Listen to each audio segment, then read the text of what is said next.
जय जिनेंद्र बंधुओं, आज हम पारस चैनल के माध्यम से एक ऐसे स्थान का आपको दर्शन कराने जा रहे हैं जो कि इस पंचम काल में भी जहाँ पे अतिशय विद्यमान है और वहाँ पर समोसरण लगता है। झांसी जिले के अंतर्गत झांसी से 120 किलोमीटर दूर एक छोटा सा गांव है और जिस गांव का नाम है तोड़ी फतेहपुर। उस तोड़ी फतेहपुर में हर माह के कृष्ण पक्ष में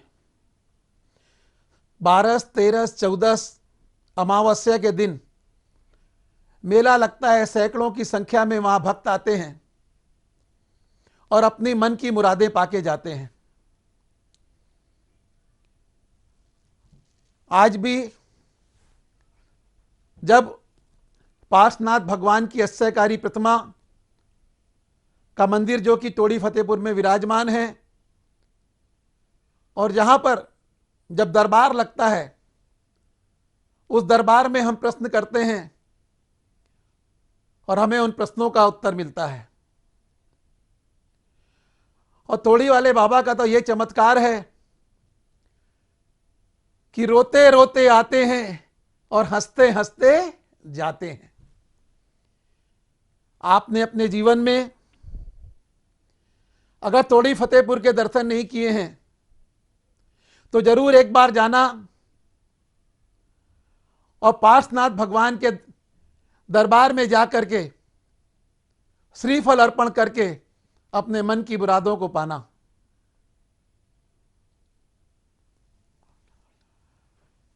एक ऐसा दरबार जहां सब बीमार व्यक्ति आता है वो स्वस्थ होके जाता है, जो लंगड़ा के आता है वो चल के जाता है। कहते हैं किसी का कैंसर ठीक हो रहा है, कई प्रकार की आदि व्याधि दूर होती है।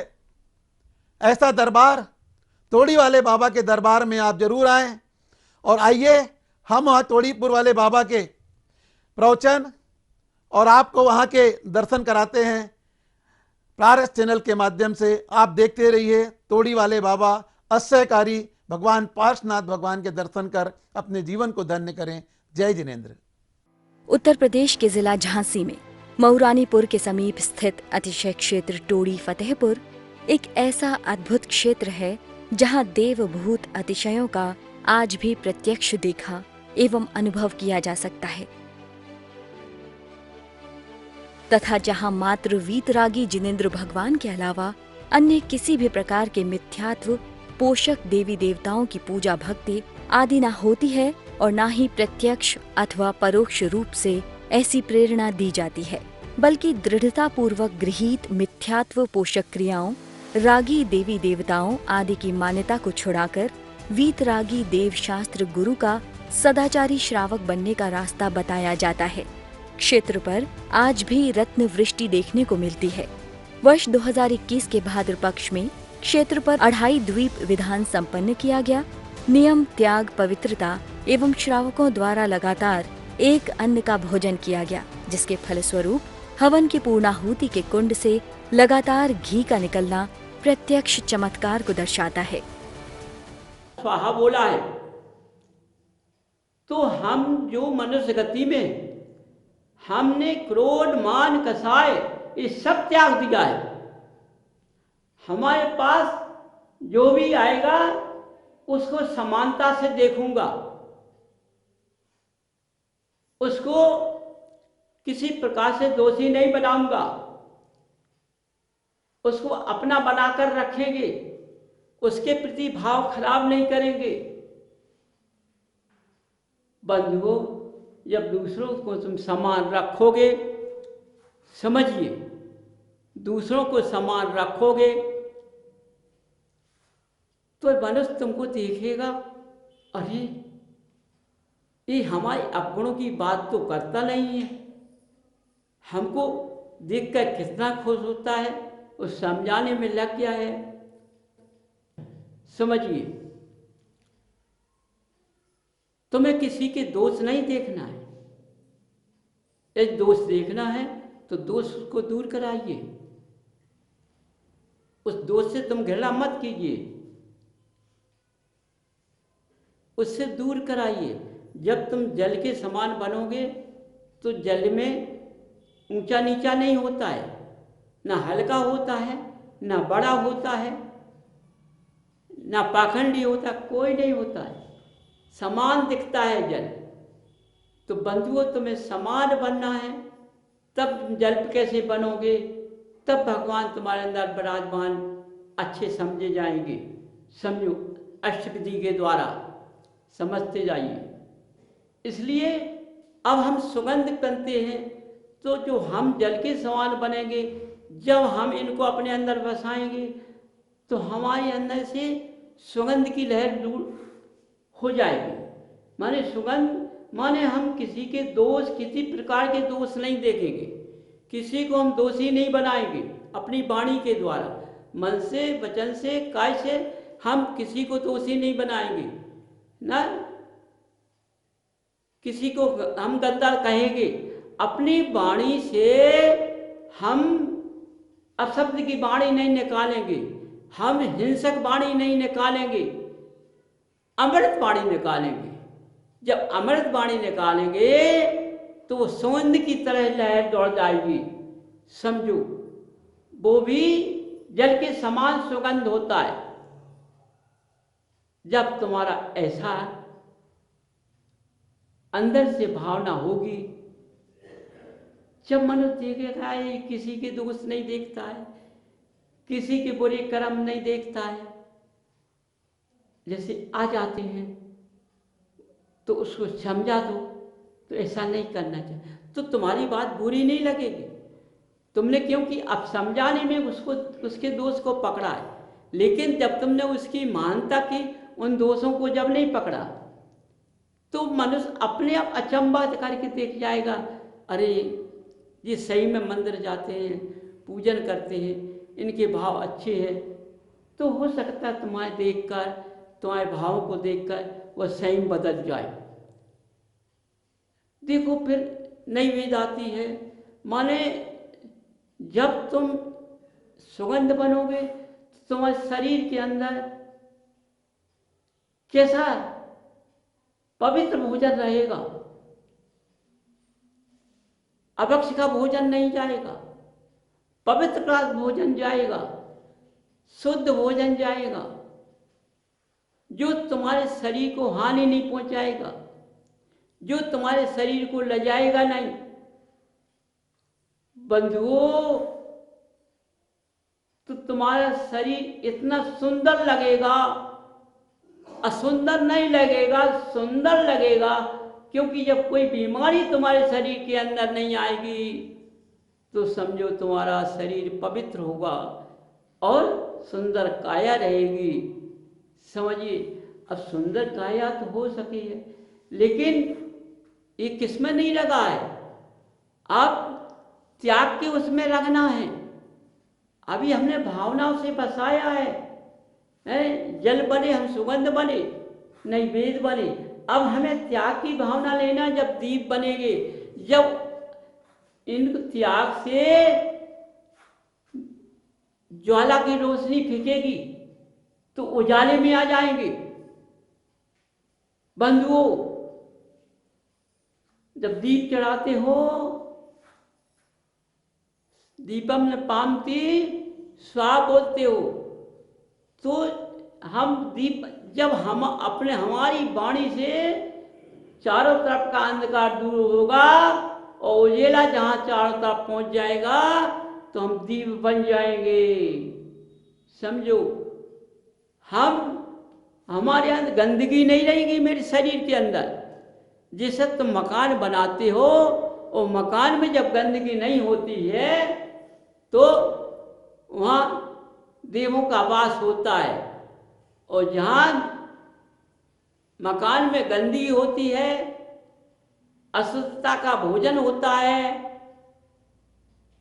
रहन सहन सही नहीं होता है, वहाँ अंधकार होता है, वहाँ कुगरू कुदेव रहते हैं। समझो।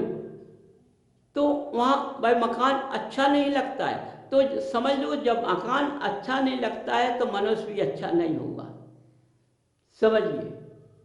इसलिए बंधुओं, जिस तरह से अपना मकान पवित्र रखना है तो रहने वाला मकान भी पवित्र रखना है।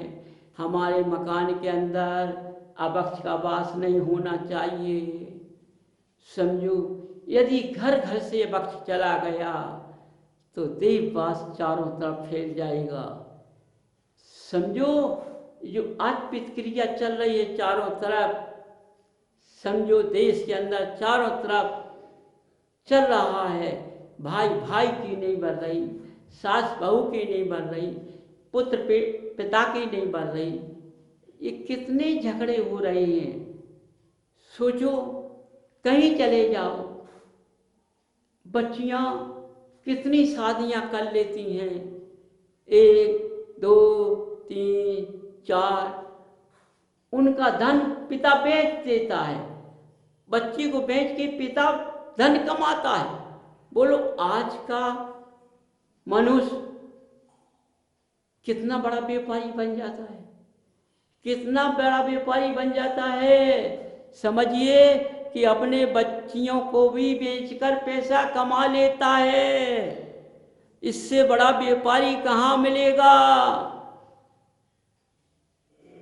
बंधु समझो, जो माँ पिता बच्चियों को बेचकर पैसा कमाता है और जो यानी धर्म को बेचकर पैसा कमाते हैं वो उसके बराबर में आता है। धर्म में पैसे की कमाई नहीं होती है, बच्चियों से पैसे की कमाई नहीं होती है।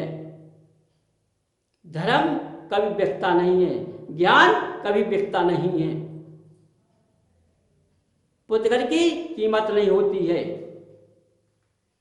समझो। अपने कल्याण के लिए मनुष्य निकलता हो और कल्याण के लिए जन्म लिया है, ये भ्रमणों के लिए जन्म नहीं लिया है, समझो। भरत को मान आया था तो बाहुबल से लड़ने के लिए तैयार हो गए।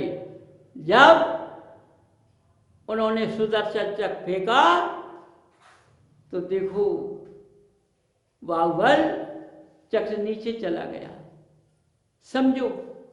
इस देश के अंदर राम की पहचान कैसे हुई? आपत्ति ने, 14 वर्ष के वनवास ने। क्यों? यदि 14 वर्ष का वनवास नहीं करते तो राम का नाम इस देश में नहीं होता। 14 वर्ष के वनवास को उन्होंने किस तरह से झेल दिया? जरा में मुस्कुराते हुए, आपत्ति को नहीं देखा, मुस्कुराते हुए, समझो। और जिन्होंने उनको ये वचन लिए थे उनको माथे से लगा लिया, दोषी नहीं बनाया, माथे से लगा लिया।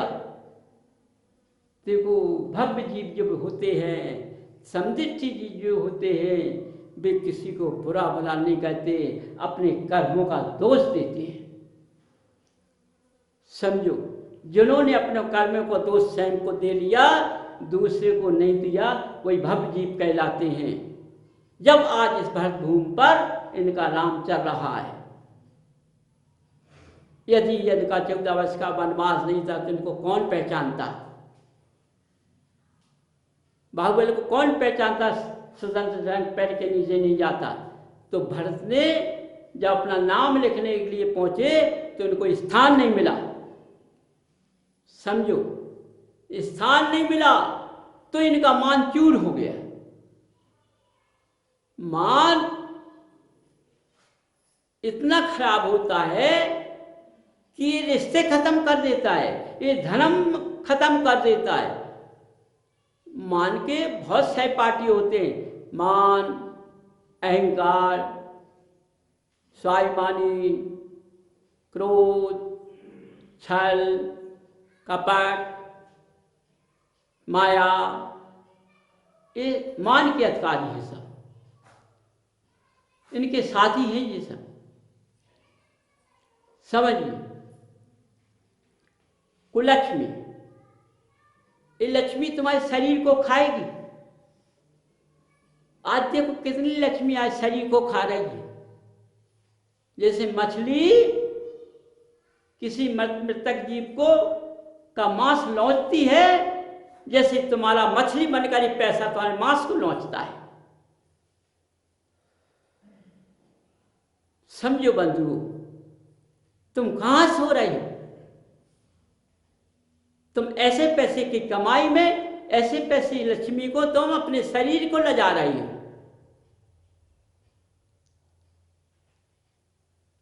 समझो, देखो जो मर्यादा होती है, जहां बंधुओं बिल्कुल ध्यान से सुनना, जहां मर्यादा का उल्लंघन नहीं होता है, मर्यादा धर्म के अंदर होती है। जहाँ मर्यादा होती है वहाँ धर्म होता है, जहाँ मर्यादा नहीं होती है वहाँ अधर्म होता है। समझो, तो देखो राम के पास मर्यादा थी, उन्होंने मर्यादा का उल्लंघन किया और रावण ने मर्यादा का उल्लंघन करने से कितने पुत्र, कितने नाती और अंधकार हो गया, मान ने करा दिया सब। राम के पास क्या बैठा था? क्षमा। समझो, बाबू के पास क्या था? क्षमा। और भाई भाई हैं, और आज भाई भाई चल रहे हैं, एक मां की संतान है, एक पिता के पुत्र हैं, लेकिन पृथक पृथक हो रहे हैं। वो क्या कहते? पूर्व से चला आया, पूर्व से नहीं चला, पूर्व से कुछ नहीं चला।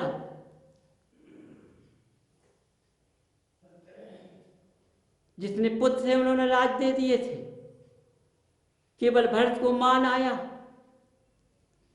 तो वो भी समा गया, वो भी उनके चरणों में लौट गए, क्योंकि बाउल को सल थी कि ये बस्ता भरत की है।